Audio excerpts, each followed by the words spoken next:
திண்டுக்கல்லில் நிதி நிறுவன ஊழியர் ஒருவர் கை கால்கள் கட்டப்பட்டு கழுத்தை அறுத்து கொடூரமாக கொலை செய்யப்பட்ட சம்பவத்தால் பரபரப்பு ஏற்பட்டது. 3 நாட்களுக்கு முன்பு காணாமல் போனவர் சடலமாக கண்டெடுக்கப்பட்ட வழக்கில் கொலையாளிகள் சிக்குவார்களா?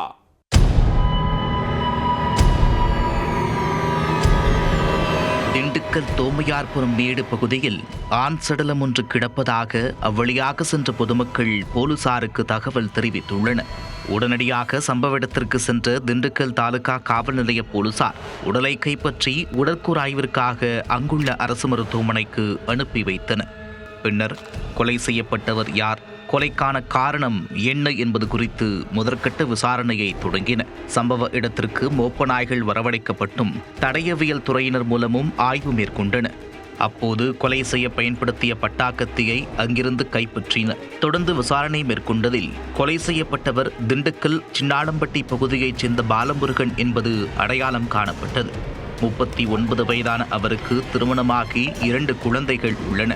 தனியார் நிதி நிறுவனத்தில் வீட்டு வசதி கடன் பிரிவில் வேலை பார்த்து வந்த பாலமுருகன் 3 மாதங்களுக்கு முன்பு அந்த நிறுவனத்திலிருந்து விலகியிருக்கிறார்.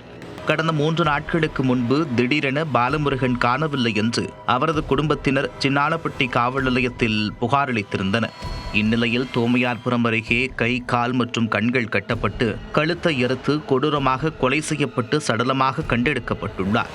குப்பை கிடங்கில் வீசப்பட்டு கிடந்த சடலத்தை மீட்டுள்ள போலீசார் அவருக்கு முன்பகை உள்ளதா, எதனால் கொலை செய்யப்பட்டார் என்று பல்வேறு கோணங்களில் தீவிர விசாரணை மேற்கொண்டு வருகின்றனர். மேலும் சம்பவம் நடந்த பகுதிகளில் உள்ள சிசிடிவி கேமரா காட்சிகளையும் ஆய்வு செய்து விசாரணையை தீவிரப்படுத்தியுள்ளனர்.